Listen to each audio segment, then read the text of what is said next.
Hello everybody, my name's Star Raptor, and this is another episode of This Week in Star Wars Canon.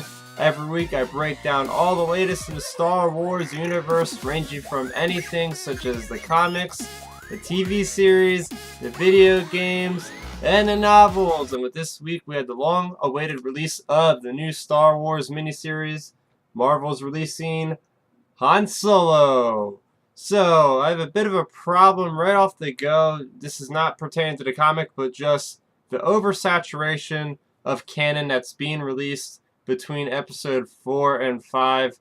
So far, every one of the miniseries just about, we've had a Lando series, we've had a Leia series, we've had a Chewbacca series, and of course the Darth Vader series, and the Star Wars main series are running in between that timeline.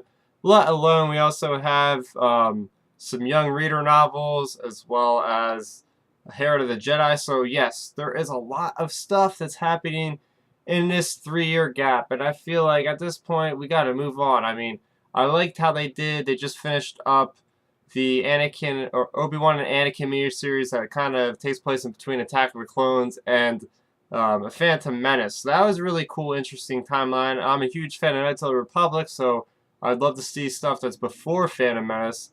And, of course, we have that 30-year gap in Return of the Jedi and Force Awakens. So I just hope that Lucasfilm, this is the last thing in this era, because it's getting a little old in my eyes.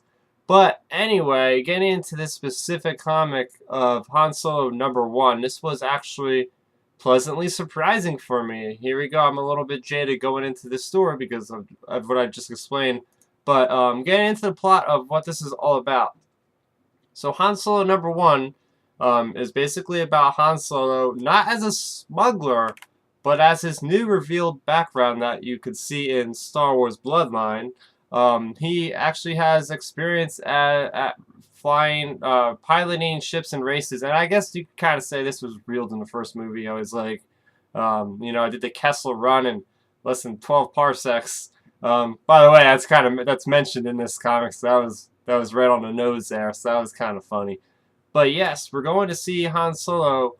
He's on this mission from the Rebellion to use cover as a pilot to go in this race to help pick up these 3 rebel spies, basically, that have valuable information on the Empire. So this is their excuse to show a Han Solo story of him just racing around the galaxy with his good old pal Chewie and the Millennium Falcon, and just, getting themselves into trouble like they always do. So I'm going to talk about my positives. So first off, they capture Han Solo's attitude. First off, I never read anything by the author. The author is Lou.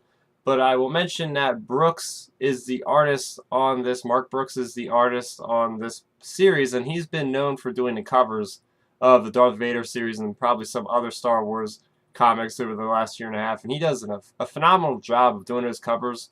So I was really excited to see this guy brought on board for even just a mini-series, and that really shows well in these comics. I feel like everything is just fleshed out, and getting back to Han Solo, between the writing and the gestures that Han Solo is known for, the pointing and, pointing himself like this, and just the grins on his face and the way he scowls, they captured Han Solo so well so far in this very first issue.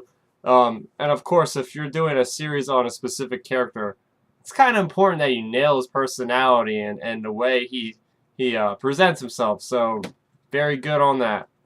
Second off, I like how there is actually narration by Han at some points. So that leads me into something else. I hope that we learn some more about Han's backstory, maybe before New Hope. Of course, we got the new Han Solo standalone film coming out, so I don't think they could be doing that much stuff, because that movie's going to obviously explain a lot of that. Next up, there is Han and Leia conversations, of course. It wouldn't be a Han Solo stories without Leia, right? So, at least this far into the canon. So yes, again, their representation of them kind of bickering between each other, just like you've seen them in the infamous Hoth scene, just stuff like that that felt so natural, didn't feel forced, and it just felt great.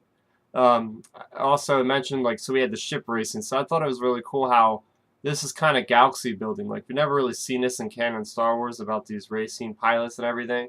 So they're really setting us up with some pretty interesting personalities already in this first issue. We had some pretty memorable characters that I hope we see more of. And of course, like the artwork, like I mentioned, by Mark Brooks, not just for Han, but just the way he presents his background. Like, I've never really read a comic, at least Star Wars, yet. I mean, I'm new to comics, but Star Wars I've been doing, obviously. And they have so many specific, fleshed out characters in the backgrounds of all these panels. Like, he really takes time with making sure are in that universe. You're in that seedy cantina with all these derelicts and everything. So I really, really enjoyed that, as well as him doing like the ship details, the Millennium Falcon, all the other ships. Great job. I'm actually more impressed with this than what I'm thinking about going in. Like, I came out of reading this first issue, like, can't wait for issue 2. Leaves off on a great cliffhanger. Can't wait. But that wasn't all we had this week in Star Wars canon. We also had Star Wars number 20, and this is one of those standalone Obi-Wan comics. So it generally runs, basically they finish off an arc in Star Wars, and they'll have like one standalone issue of Obi-Wan on Tatooine kind of watching over Luke. So this is the third one they've had. And this one takes place directly after the last one we had. And basically what happened is Jabba, they had this big drought that happened in issue 1, and basically Obi-Wan kind of protected Luke's homestead, the homestead from these thugs.